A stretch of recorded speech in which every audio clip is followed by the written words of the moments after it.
1 2 3 4 5 అని లెక్క పెట్టుకొని మళ్ళీ ఈ ముక్కు కొండ వదలాలి. అలాగే ఈ ముక్కు కొండ తీసుకొని బ్రెయిన్లో లెక్క పెట్టుకోవాలి. 1 2 3 4 5 అని. అప్పుడు ఈ ముక్కు కొండ వదలాలి. మళ్ళీ ఈ ముక్కు గుండా తీసుకొని ఈ ముక్కు గుండా వదలాలి. అట్ట 5 టైమ్స్. మళ్ళీ ఈ ముక్కు గుండా తీసుకొని ఈ ముక్కు గుండా వదలాలి. తర్వాత 2 ముక్కులోంచి సోహం పోయేది ఎవరు? అతనే నేను అనమాట. మనం అహంకారం వదిలేస్తున్నాం, భగవంతుడు లాభం అంటే ఆక్సిజన్ తీసుకొని కార్బన్ డైఆక్సైడ్ వదిలేస్తున్నాం అన్నమాట. సోహం సోహం అలా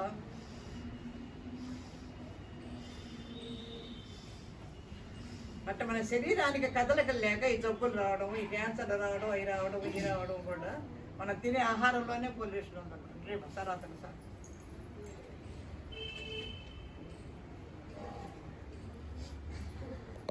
ఇది చూడండి, మనం శ్వాస చెప్పుకున్నాం, శ్వాసే వచ్చింది.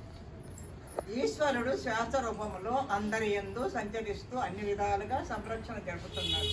మనకు శ్వాస ఆగిపోతే మనిషి కూడా డబ్బా కొట్టి